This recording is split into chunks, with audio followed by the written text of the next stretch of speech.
আমি ওপরে যাচ্ছি।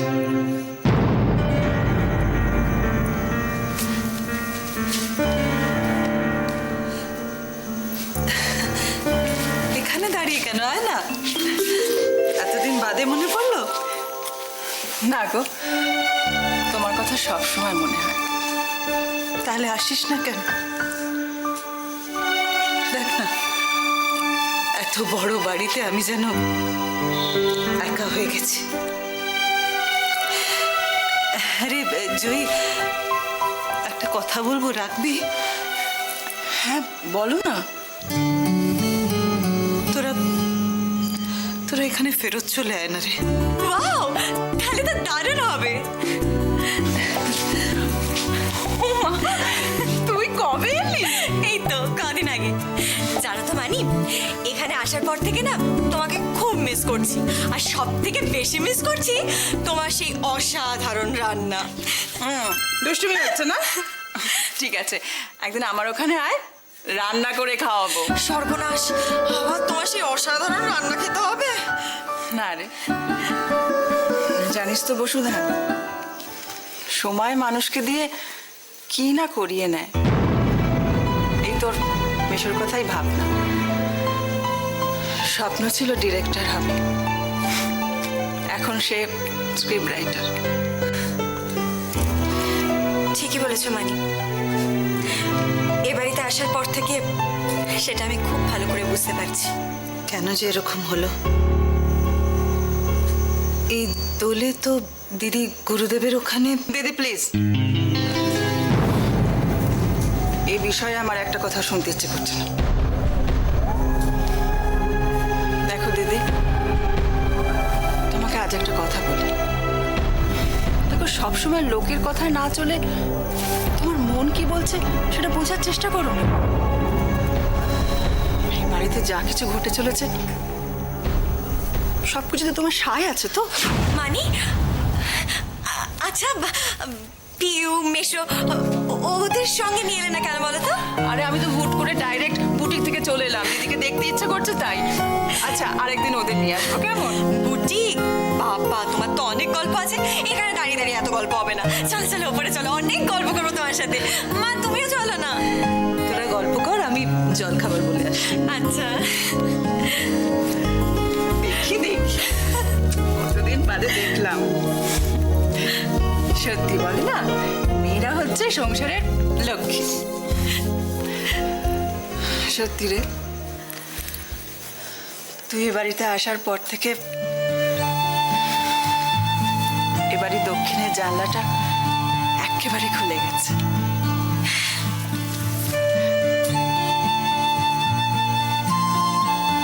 পূবালি আলোয় কবে যে সমস্ত বাম মুছে যাবে কে জানে।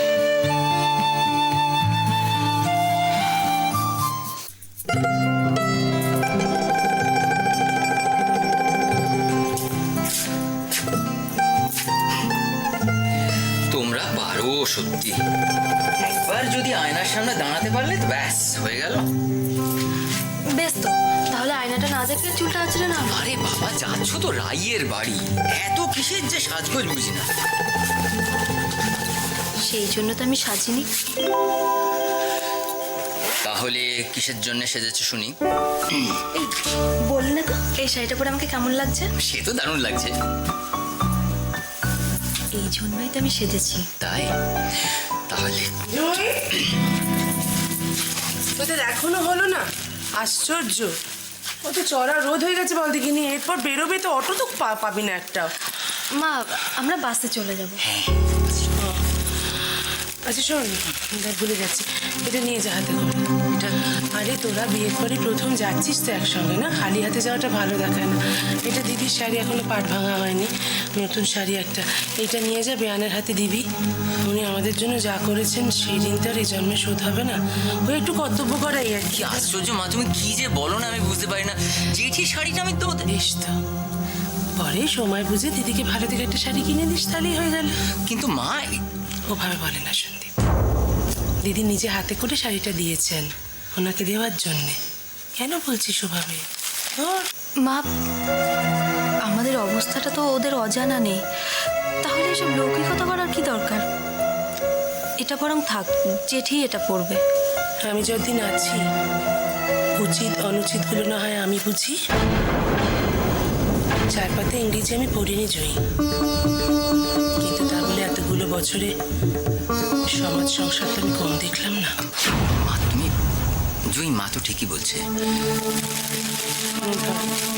আসো দিয়ে একটা পেন নাম করবি, দয়া করে প্রণামটা একসঙ্গে করো। হ্যাঁ রে বাবা। একেবারে গলার মধ্যে ঢুকিয়ে নি, তোর তুই পারবি না রে। আচ্ছা রাখো। আচ্ছা। এর উপরে রাখবি।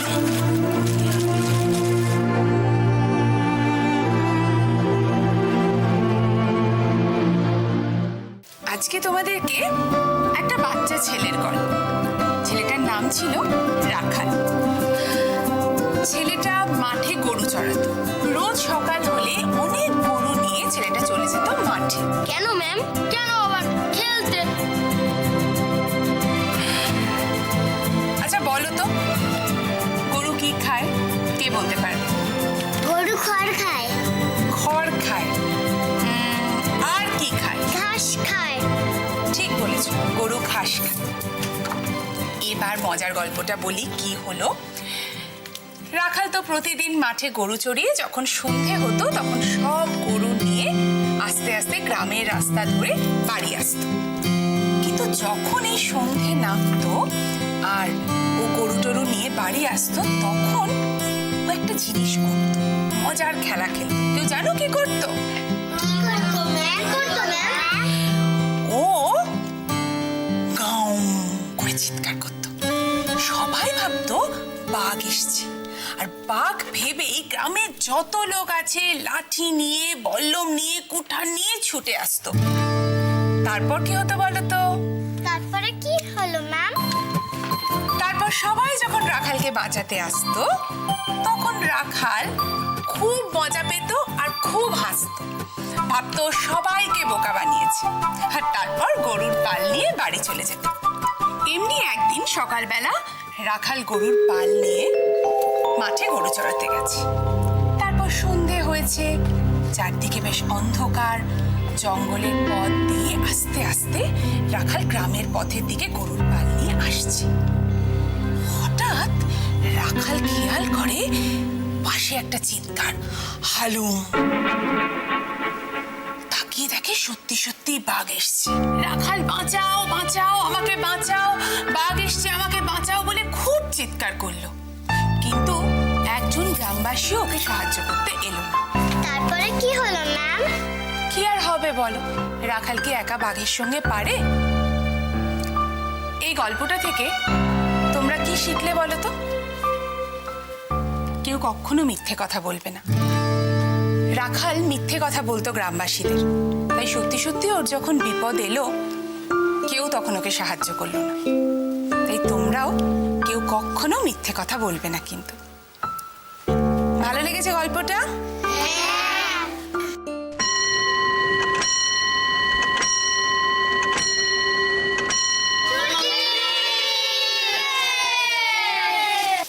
সত্যি রাই, আজকের দিনে তোর কাকা কাকিমার মতো শ্বশুর শাশুড়ি পাওয়া ভাগ্যের ব্যাপার। দেখ, ভগবান যেমন দুঃখ দেন আবার সব কিছু ঠিক পুষিয়ে দেন। এই কথা কেন বলছেন কাকিমা? দেখ, জুঁয়ের বাবা নেই, মা নেই, কত কষ্টে অনাদরে মামার বাড়িতে মানুষ। আর আজ জুঁয়ের কাছে কি নেই?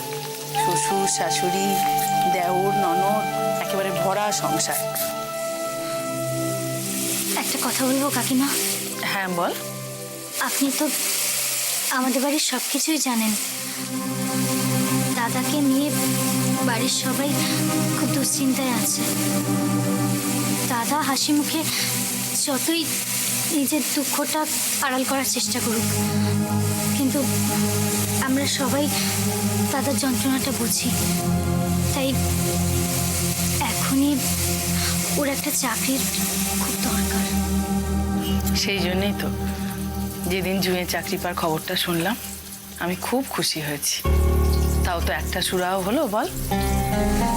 তা অবশ্য ঠিক, কিন্তু আমার মা কাকিমা তো সেকেলে, তাই বলছিলাম রাগ করে কখনো যদি বৌদিকে কিছু বলে বৌদি যেন কিছু মনে না করে। আপনি একটু বুঝিয়ে বলবেন বৌদিকে কাকিমা। না রে, জুঁই আমার সেরকম মেয়েই নয়, ও কিচ্ছু মনে করবে না, আমি ওকে বুঝিয়ে বলবো।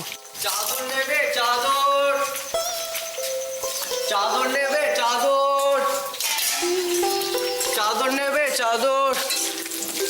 দিদি চাদর নেবেন? খুব ভালো চাদর আছে। তোমার তুমি আপনি সেই বুথের দিদি না? কেমন আছেন? ও আচ্ছা আচ্ছা, ধরুন ধরুন। জয়, ও জয়, আসছি বাবা। আপনি ধরুন, আমি ডেকে পাঠিয়েছি। কথা বল। কে ফোন করেছে? কথা বল। হ্যালো। ও ম্যাডাম, কবে থেকে? আগামীকাল থেকে? এবার না না, অসুবিধা হতে যাবে কেন? Thank you very much madam.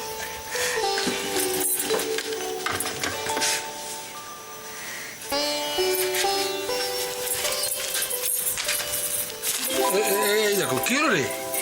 বাবা, আগামীকাল থেকে আমি এনজিও জয়েন করছি। এ তো খুব ভালো খবর। মানে এই মুহূর্তে এর চেয়ে ভালো খবর আর কিছু। আগে মায়ের কাছ থেকে আশীর্বাদটা নাও। একটা সময় হয়তো ছিল যে কর্তার ইচ্ছায় কর, এখন তো সে সুখের দিন নেই, এখন সব পাল্টে পুল্টে গেছে, এখন কর্তৃর ইচ্ছা করছে।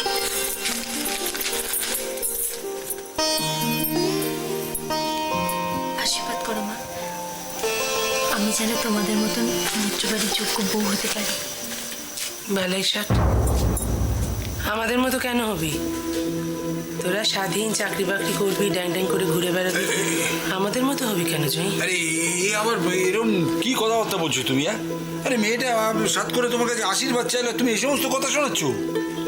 তা আশীর্বাদ কি নিয়ম করে 5 জনকে শুনিয়ে করতে হয় নাকি? ও নিজেও খুব ভালো করেই জানে। আমি সবসময় চাই ওরা ভালো থাকুক, ওরা ভালো থাকবে, শান্তিতে থাকবে, এর চেয়ে বেশি আমার আর কিছু চাওয়ার আছে? দেখি।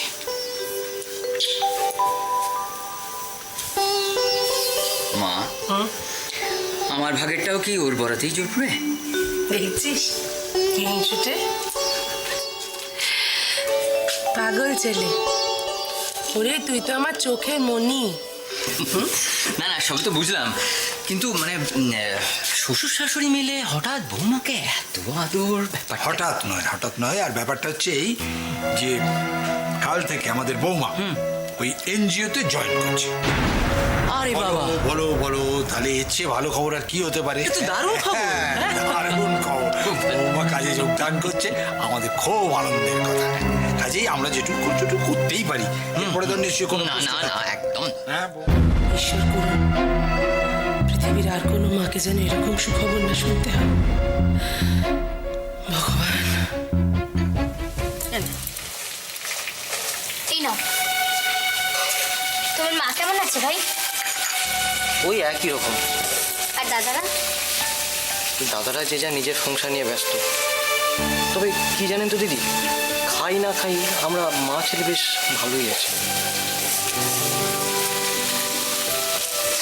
আজকে চাদর দেখাবে না? দেখাও। আপনি সত্যি চাদর নেবেন দিদি? নিশ্চয়ই দেখাবো, দেখুন।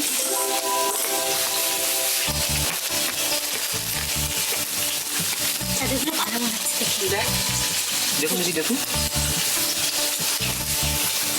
এটা, দেখুন এই কাপড়টা খুব ভালো আছে দিদি। হ্যাঁ, কাপড়গুলো বেশ ভালো তো। কাকিমা, এই চাদরটা নেবো? সেটা ফুল আছে। হ্যাঁ মেয়ে, তবে ডিপ রং হলে ভালো হয়, নোংরাটা কম বোঝা যায়। তাই না? ডিপ তো এই তো এটা সুন্দর। এই তো কাপড়গুলো ঠিকই আছে। তাহলে এইটা আর এইটা, এই দুটো রাখি। এত নিয়ে কি করবি? এখন অনেক কাজ, এটা পয়সা ভাবে নষ্ট করিস না রাই। এটা এটা আমার জন্যে, আর এটা ও বাড়ির জন্য। আর এটা আমার কাজ জন্য। এটা আপনার জন্য। না রাই, এখন এত পয়সা নষ্ট করিস না। আচ্ছা, অনেক কাজ সামনে, তুই ও বাড়ির জন্য নে, আমার জন্য পরে নিস। না, আমি এই 3টে চাদরই রাখবো। ভাই, এই 3টে চাদর দাও তো। আমি যে আজ কার মুখ থেকে ঘুম থেকে উঠেছিলাম? কেন এই কথা বলছো কেন? পারে আমি আমার পুরনো দিদিকে খুঁজে পেলাম, তাছাড়া এতগুলো চাদর বিক্রি হলো, বলবো না? বেশ তো, তুমি এদিকে যখন আবার আসবে ঘুরে যাও। নিশ্চয়ই। তবে কত দেবো বলো? 150 করে 450। আচ্ছা, এগুলো রাখো। ঘর নিয়ে যাবো?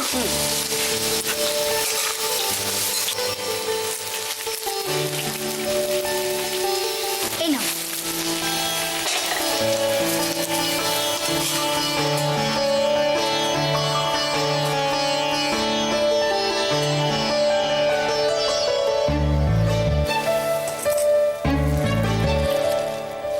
দিদি আসি তাহলে। আবার এসো। শোনো, বলছি আমার ফোন নাম্বারটা তোমার কাছে রেখে দাও। তুমি এদিকে যখন আবার আসবে আমাকে একটা ফোন করে নিও। ঠিক আছে। দেখো,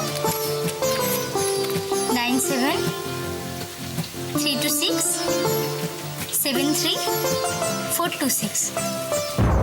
আমি তো অবাক হয়ে যাচ্ছি মা, অপর্ণাকে তুমি কি করে ভুল বুঝলে? এ বাড়িতে বউ হয়ে আসার পর থেকে অপর্ণা সকলের জন্য কি না করেছে। তাই তো, বড়দি গুরুদেবের কথা জানার পরেও কিন্তু অপর্ণা একটা কথা বলেনি। এমনকি ওর নতুন বিয়ের পরেও ও নিজেকে সৈকতের কাছ থেকে দূরে সরিয়ে রেখেছে। কেন জানো? বড়দিকে শুধুমাত্র রেসপেক্ট দেওয়ার জন্য। তারপর যখন টুইমা এ বাড়ি থেকে চলে যাবে বলে ঠিক করলো, অপর্ণাই তো টুইমার যাওয়াটা আটকালো। আর সেই মেয়েটা যখন অভিমান করে এই বাড়ি ছেড়ে চলে গেল, তোমরা বাড়ির কেউ তাকে বাধা দিলে না। কেন মা, কেন? দেখো দিদি,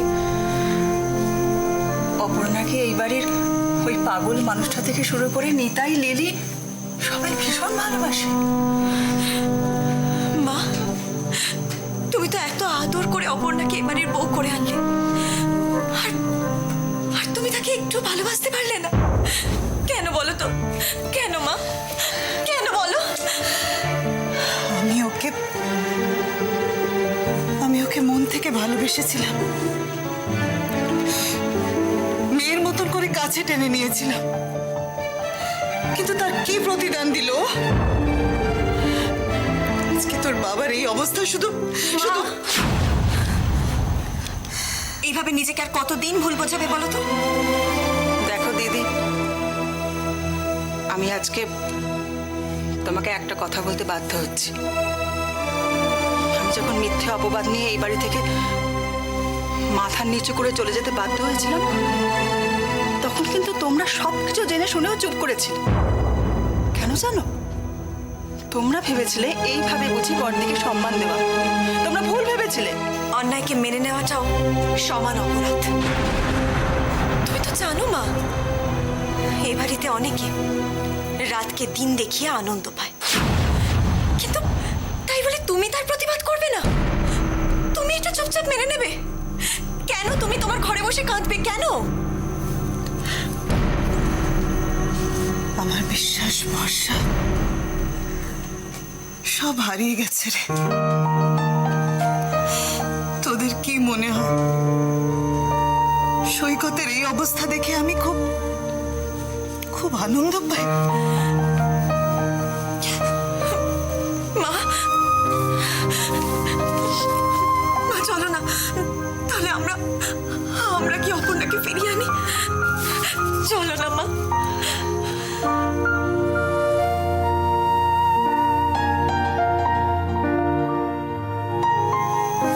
কি হলো? কি ভাবছো মা? না কিছু না। দিদি, তুমি সবকিছু ভুলে গেলে কিভাবে? তুমি অস্বীকার করতে পারো তোমার বিয়ের পরেও বড়দি তোমার সঙ্গে একই কাণ্ড ঘটিয়েছিল? বসুধা, তুই বল, তোর আর রনুর সঙ্গে বড়দি কি কি করেছিল? ভুলে গেলি সবকিছু? দিদি, দিদি তুমি কি করে ভুলে যেতে পারলে বড়দির সেই অতীতটাকে?